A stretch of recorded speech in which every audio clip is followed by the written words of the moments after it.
नमस्कार। आज मैं फिर आपके सामने अपराध की एक और घटना लेकर आया हूँ। आज के अपराध की घटना भी हालिया है। उसका अनावरण परसों ही हुआ है। परसों यानी 15 अक्टूबर को प्रदेश वही अपना उत्तर प्रदेश, जिला मथुरा, थाना कोसी पर 3 अक्टूबर 2023 को राजवीर नाम का एक आदमी उपस्थित आया और उसने ये बताया कि मेरी बहन मछला की शादी 20 साल पहले हताना गांव के महेश से हुई थी और पिछले 7-8 दिनों से, और ये भी बताया कि महेश जो मेरा बहनोई है वो पिता की हत्या में 9 साल जेल काट के आया है। अभी 2 महीने पहले ही आया है। हम लोग मिलने गए अपनी बहन से, मछला। तो ये पता लगा कि वो पिछले 7-8 दिन से उसका कुछ पता नहीं है। मेरे बहनोई महेश ने भी बताया कि मैंने उसको ढूंढने की बड़ी कोशिश की लेकिन उसका पता नहीं लग रहा है और 2-4-6 बुरी बातें भी कहीं अपनी पत्नी यानी राजवीर की बहन के बारे में। राजवीर ने कहा कि उसके 3 बच्चे हैं, महेश के यानी मेरी बहन के भी। तीनों घर पे हैं, उनका रो रो के बुरा हाल है। मेरी बहन मछला की गुमशुदगी लिख ली जाए। थाना प्रभारी ने फौरन उसकी गुमशुदगी लिख ली।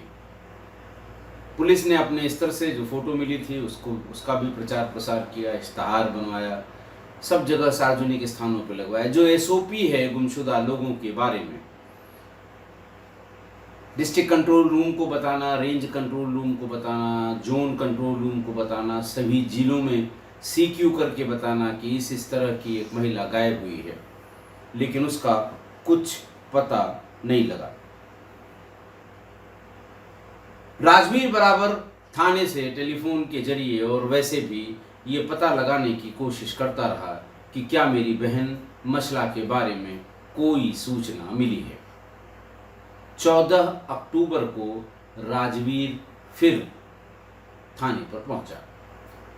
उसने कहा, साहब हमने सब जांच पड़ताल कर ली, सब जगह ढूंढ लिया, कोई रिश्तेदारी भी नहीं बची। लगभग 20 दिन हो गए हैं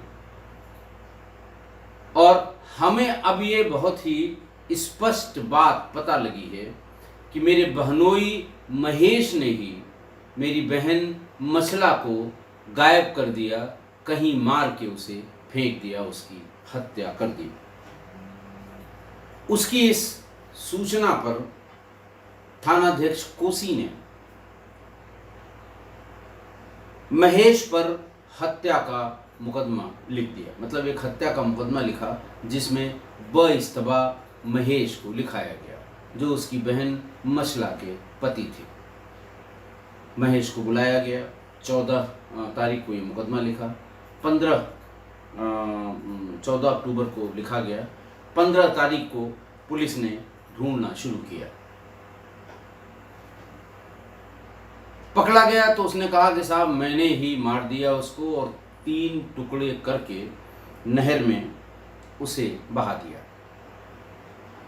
पुलिस उस स्थान पर ले गई जहां पर उसने उसको बहाना बताया था। 14 की सुबह से लगातार पुलिस परेशान थी कि आखिरकार इसने कहां बहाया, और कहीं भी दूर दूर तक मछुआरों को लगाया गया, जाल लगाया गया, लेकिन कहीं किसी टुकड़े का पता नहीं लगा। भारी पुलिस उस नहर के किनारे किनारे घूम रही थी, तभी झाड़ियों में एक लाश दिखाई पड़ी जो बुरी तरह से सड़ गल गई थी और देखने में ही लग रहा था कि कम से कम 20 दिन पुरानी लाश है। लाश की पहचान के लिए उसके भाई राजवीर को बुलाया गया, जो एफआईआर जिसने कराई और जो अपनी बहन की गुमशुदगी को परसू कर रहा था। राजवीर ने कपड़ों को देखकर पहचान लिया कि ये मेरी बहन मसला ही है। पूरा दिन से महेश पुलिस को छका रहा था, यहाँ से फेंका वहाँ से फेंका, बहुत तेज नहर थी और इस तरफ बह गई होगी, उस तरफ देख लीजिए वहाँ मिल जाएगी, इस तरह की बातें वो बेवकूफ़ बना रहा था पुलिस को। और जब डेड बॉडी मिल गई तो आप समझ सकते हैं कि पुलिस के मन में महेश के लिए कितनी श्रद्धा जागी होगी। महेश फौरन थाने पर लाया गया और चारों तरफ बंद करके मोबाइल सबके रखा के और फिर उसके बाद हर श्रेणी की पूछताछ बड़ी जल्दी जल्दी की गई।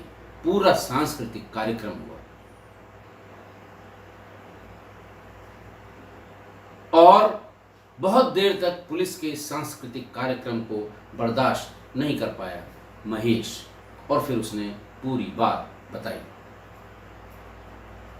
पुलिस इस बात में इंटरेस्टेड थी कि 9 साल तक जेल में रहने के बाद फिर उसके दिमाग में अपनी पत्नी को मारने का ख्याल कैसे आया, क्योंकि इस बीच में न वो कभी पेरोल पर आया, न कभी किसी जमानत पर आया, कभी पूरा का पूरा 9 साल उसने व्यतीत किया था जेल के भीतर, मथुरा डिस्ट्रिक्ट जेल में।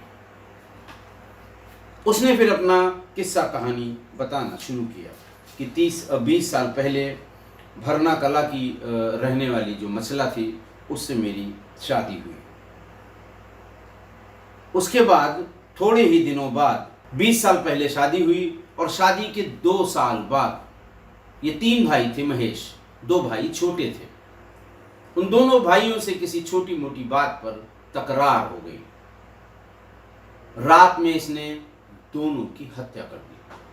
हत्या करके एक एक करके दोनों के शव पास के कुएं में डाल दिए। महेश के पिता जीवित ही थे उस समय। उन्होंने गुमशुदगी लिखवाई कि बच्चे कहीं गायब हो गए हैं। 7 दिन बाद उन दोनों भाइयों की लाश कुएं के भीतर से बरामद हुई। पुलिस ने तहरीर के लिए इनके पिता को कहा कि इसकी तहरीर दे दीजिए, आपके बच्चों की हत्या हुई है, दोनों की गर्दन कटी हुई है। उसने कहा कि साहब देखिए, मैं कोई तहरीर नहीं दूंगा, आपको जैसे भी विवेचना करनी हो विवेचना कर लीजिए। महेश ने उसको तुरंत बता दिया कि देखिए मैंने मारा है। बाप के दिमाग में आया कि 2 बेटे तो मेरे चले गए और अगर इसके लिए लिखवा दूंगा तो ये भी 10-15 साल जेल में रहेगा, छूटेगा कि नहीं छूटेगा, हमारा तो पूरा परिवार तबाह हो जाएगा, खत्म हो जाएगा। नई नई शादी हुई है, एक ही बेटा था उस समय। पुलिस ने बहुत परसू किया। पुलिस ने अपनी तरफ से भी, यानी किसी सिपाही की तरफ से एक मुकदमा भी लिखवाया, लेकिन चूंकि मुख्य गवाह इन दोनों बच्चों का जिनकी हत्या हुई है उसका बाप ही था, उसने साफ मना कर दिया। उसने कहा साहब ये अपने आप दोनों बच्चे उसमें गिरे हैं और किसी जानवर ने उनकी गर्दन काट ली होगी, मेरे बेटे ने ऐसा नहीं किया है और इसको फंसाया जा रहा है। बहरहाल मामला पूरा का पूरा दाखिल दफ्तर हो गया, कोई कार्रवाई नहीं की गई और 2014 में बाकी सब ठीक ठाक चलता रहा। इस बीच में उसके 3 बच्चे हुए। उसका बड़ा बेटा 14 साल का, उससे छोटा 12 साल का और उससे छोटी बेटी 10 साल की। एक दिन बाप पर उसको गुस्सा आ गया। किसी बात में थोड़ी मोड़ी बातचीत हुई। उसने उसी रात दूध में नशीला पदार्थ मिलाकर उसको पिला दिया। वॉच करता रहा। जब उसका बाप सो गया तो घर वाली चाकू क्या बल्कि आम काटने वाले अमकस से उसकी गर्दन को धड़ से अलग कर दिया। हाहाकार मच गया गांव में कि साहब 2 बेटे इनके मारे गए, अब इनकी भी हत्या हो गई। खोजबीन शुरू हुई, पुलिस इसे उठाकर ले गई महेश को। 2014 में भी जब सांस्कृतिक कार्यक्रम हुआ तो उसने बिल्कुल एक के बाद एक मिनट प्रोग्राम बताया कि कैसे कैसे उसने बाप की हत्या की। पुलिस ने ठोक बजा के चार्जशीट लगाई, जेल भेज दिया। ट्रायल शुरू हुआ और इस बीच में 9 साल वो जेल में रहा। जेल से छूटकर आते ही बच्चे थोड़ा बड़े हो गए थे। जब उनकी पेशी होती थी तब भी मिलने जाते थे, और जेल में जिस दिन मिलने का शेड्यूल होता है उस दिन ये तीनों बच्चे अपने बाप से मिलने जाते थे और लिपट लिपट कर रोते थे। जेल से छूटकर आने के बाद ये तीनों उसके पास ही रहे, उसकी सेवा की।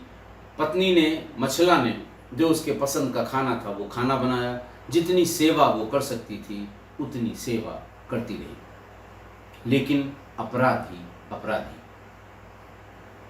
थोड़े दिन में उसने कहा कि गांव में हमें सब लोग बहुत ही हिकारत की नज़र से देखते हैं, लिहाजा इस गांव में अब मैं नहीं रहूँगा, लेकिन बच्चों का पेट पालना है, मैं पलवल जाके नौकरी करूँगा। मथुरा से पलवल हरियाणा का ज़िला है, और मथुरा और अलीगढ़ दोनों के बॉर्डर उससे लगते हैं। ये पलवल चला गया। पलवल में एक मकान इसने किराए पर लिया और उसी में रह के कुछ मेहनत मजदूरी, कहीं कोई काम मिल गया, उसी काम में लगा रहा। बीच बीच में आता भी था, लेकिन जब भी वो आता था इस बात की जांच पड़ताल करता था कि मेरी एब्सेंस में कौन कौन घर में आया है, कौन दिन में आता है, कौन रात में आता है, या मेरी एब्सेंस में मछला कहाँ कहाँ जाती है और कितनी देर बाद लौट के आती है। शक का कीड़ा था उसके दिमाग में रेंग रहा था। 21 तारीख को यानी 21 सितंबर को उसने मछला से कहा कि पलवल में बड़ा भारी मेला लगा हुआ है, मैंने कमरा वहां ले ही लिया है, चलो तुमको हम मेला घुमा लाएं। मछला ने बच्चों के साथ मेला देखने की जिद की। उसने कहा नहीं, हम तुम चलेंगे, बच्चों को छोड़ दो, बस एक दिन का मेला दिखा के और शाम को तुमको छोड़ देंगे। मछला को इसका बिल्कुल आइडिया नहीं था कि इसके दिमाग में क्या भरा हुआ है। ये पलवल ले गया, वहां मेला दिखाया। मेला दिखाने के बाद जब अपने कमरे पर, अपने किराए के कमरे पर वापस आया और पत्नी इसकी थक कर सो गई, इसने उसके दुपट्टे से उसका गला कस दिया। जब वो मर गई तो उसे लाद कर, अपनी साइकिल में लाद कर नहर के किनारे की गहरी झाड़ियों में, घनी गहरी या गझिन झाड़ियों में उसकी डेड बॉडी को फेंक दिया। वहां से सीधे ये अपने घर आया। आते ही बच्चों ने सवाल पूछा, मम्मी कहाँ है? पहली बार में उसने कहा कि मम्मी को कल लेकर आऊंगा। फिर चला गया पलवल। 3-4 दिन बाद फिर लौट कर आया। इस बार बच्चों ने फिर पूछा कि मम्मी को क्यों नहीं लाया। अब आप सोचिए, जब बच्चे बहुत छोटे रहे होंगे, जब दूध पीते बच्चे रहे होंगे, बहुत अंतर भी नहीं है, 14 साल, 12 साल, 10 साल, यानी जब बेटी की पैदाइश हुई होगी तो बड़ा बेटा 3-4 साल का रहा होगा, और उसके तुरंत बाद ये बाप की हत्या में जेल चला गया। तो बच्चे हमेशा माँ के साथ रहे। ये जेल में रहा, माँ का लाड़ प्यार, दुलार, परवरिश, पालन पोषण सब माँ के साथ ही बच्चों का हुआ था, इसलिए वो हर बार पूछते थे। दोबारा जब आने पर बच्चों ने फिर पूछा कि माँ कहाँ है, तो उसने गुस्से में जवाब दिया कि माँ को मैंने मार दिया, ज़्यादा सवाल पूछ रहे हो, तैयार रहना, तुम तीनों को मारूंगा। इतना सुनते ही बच्चे सख्ते में आ गए। बच्चों को लगा ये ऐसा कर सकते हैं, क्योंकि उन्हें भी हिस्ट्री पता थी कि अपने 2 भाइयों को मारकर कुएं में डाल दिया और अपने पिता को घर में ही गला रेत कर, गला अलग करके उनकी हत्या कर दी। बेचारे चुप रहे। बीच में राजवीर आया तो उस समय तक ये बात हुई नहीं थी। राजवीर ने जब देखा कि कई दिन हो गए नहीं पता लग रहा है, उसने गुमशुदगी लिखवा दी। फिर बीच में राजवीर अपने भांजों का हाल चाल लेने के लिए, भांजे भांजियों का, उनको खाने कपड़े का इंतज़ाम करने के लिए जब फिर आया तो उसे बहुत ही डरते डरते बच्चों ने बताया कि बाप हमारे ये कह रहे थे कि मैंने मार दिया है, अब तुम लोगों को मारेंगे। ये सुनकर राजवीर ने सिर पकड़ लिया। वो सीधे थाने गया 14 अक्टूबर को, अब से 3 दिन पहले, और उसने कहा कि साहब पता करिए, इसे ले आइए, पूछिए इसने मेरी बहन को मार दिया। लेकिन बच्चों का नाम नहीं आना चाहिए, ना आप बच्चों से कोई पूछताछ करिएगा, वरना ये बच्चों को जरूर मार देगा। लेकिन बच्चों से मैं बहुत हिले मिले हैं मुझसे, उन्होंने यही बताया है कि उसने ये कहा है। पुलिस को भी लगा कि ये बात सही हो सकती है। पुलिस ने उसके मोबाइल की लोकेशन से, जैसे ही ये सवेरे थाने पर बताने गया, दोपहर तक पुलिस ने उसको गांव के पास से ही गिरफ्तार कर लिया। गिरफ्तार करके पहला ही सवाल यही, मसला कहाँ है। फिर वो इधर उधर के किस्से, कहानी, फलाना ठिकाना, पता नहीं किससे लगी हुई थी, पता नहीं किससे इससे लड़ाती रही, मैं तो 9 साल था नहीं, ऐसा कैसे हो सकता है कि मैं 9 साल न रहूं और ये घर ही में बनी रहे, ऐसा संभव नहीं है, और इस तरह की बातें उल्टी सीधी वो करता रहा। पुलिस ने जब सांस्कृतिक कार्यक्रम हल्का फुल्का वाला वो जब शुरू किया तो उसने कहा कि नहर में फेंक दिया है। पुलिस पूरा गाड़ी में भर के उसे लेके नहर के उस स्थान पर ले गई जहाँ से उसने नहर से बॉडी को फेंकना बताया था। बड़ी मशक्क़त की, लेकिन कुछ पता नहीं लगा। फिर थोड़ा गर्म किया गया तो उसने कहा साहब ऐसे मिलेगी नहीं, मैंने उसको 3 पीसेस में काट दिया है, एक पीस यहाँ फेंका है, एक पीस वहाँ फेंका है, एक पीस वहाँ से 5 किलोमीटर दूर नहर में फेंका है। पुलिस से फिर परेशान हुई, चूँकि उसी रास्ते पर पुलिस की 3-4 गाड़ियाँ, 10-12 कांस्टेबल और सब इंस्पेक्टर, तमाम मछुआरे, तमाम जाल वाले, गांव वाले, वो सब उसकी ढूंढने की कवायद कर रहे थे। इसी बीच में तेज दुर्गंध के कारण मसला की लाश झाड़ियों में लोकेट हो गई। तब तक पुलिस को छकाते हुए 5-6 घंटे हो गए थे। जैसे ही मसला की लाश मिली और राजवीर ने पहचाना, बच्चों को वो साड़ी और कपड़े दिखाए गए, ये तय हो गया कि ये मसला की ही लाश है। फौरन पुलिस उसे लाद कर थाने पर ले आई, और मैंने आपको जैसे बताया कि बहुत समय नहीं लगा। परेशान पुलिस, जिसको हैरान कर दिया इसने, 6-8 घंटे से कभी यहाँ भाग रही, कभी वहाँ भाग रही है, कहीं नहर में लोगों को कुदवा रही है, कहीं नहर में जाल लगवा रही है। परेशान पुलिस जब समझ गई कि ये हमको बेवकूफ़ बना रहा था, उसके बाद इसका गंभीर वाला सांस्कृतिक कार्यक्रम हुआ और फिर सारी बातें क्लियर हो गई। इसने तब ये बताया कि 3 टुकड़े वाली कहानी तुम बार बार क्यों बता रहे थे। उसने कहा साहब गहरी झाड़ियों में मैंने इसको फेंका था, अगले दिन आके फिर मैंने देखा कि इसका पता किसी को नहीं है। मैं चाकू भी ले आया, मेरे दिमाग में था कि सर, धड़ और टांगें ये अलग अलग जगह बोरी में भर के मैं डाल दूंगा ताकि इसकी कभी शिनाख्त न हो सके।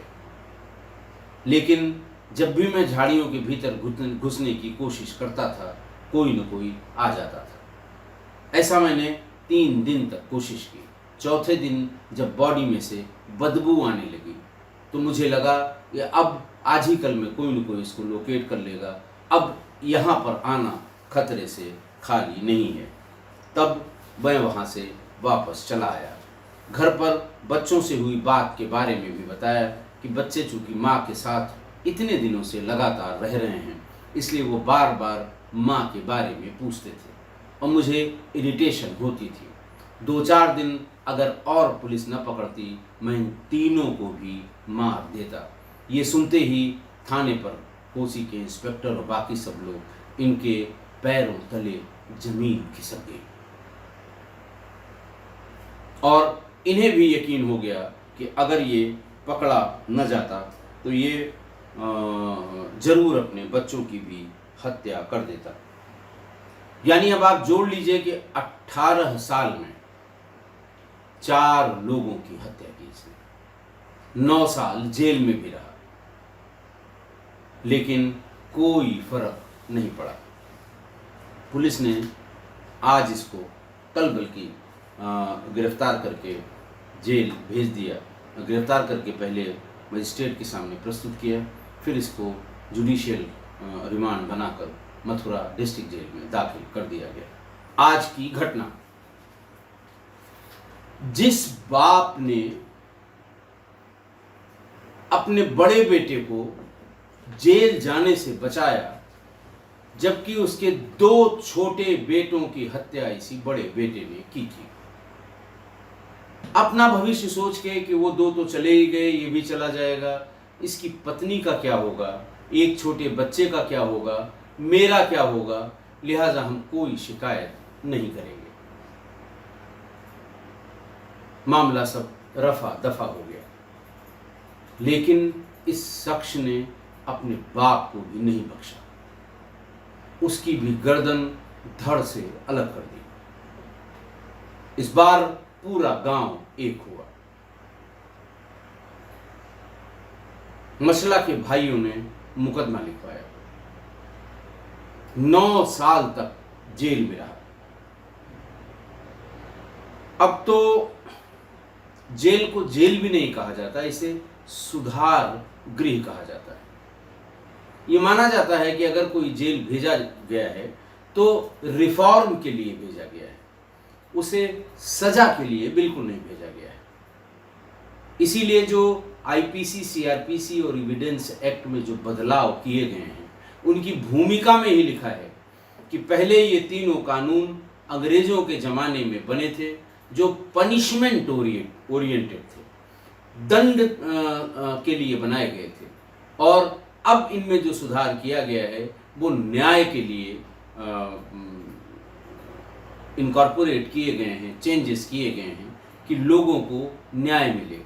जस्टिस के पॉइंट ऑफ व्यू से ये चेंजेस किए गए हैं और इसीलिए शायद उसको सुधार गृह कहा गया है।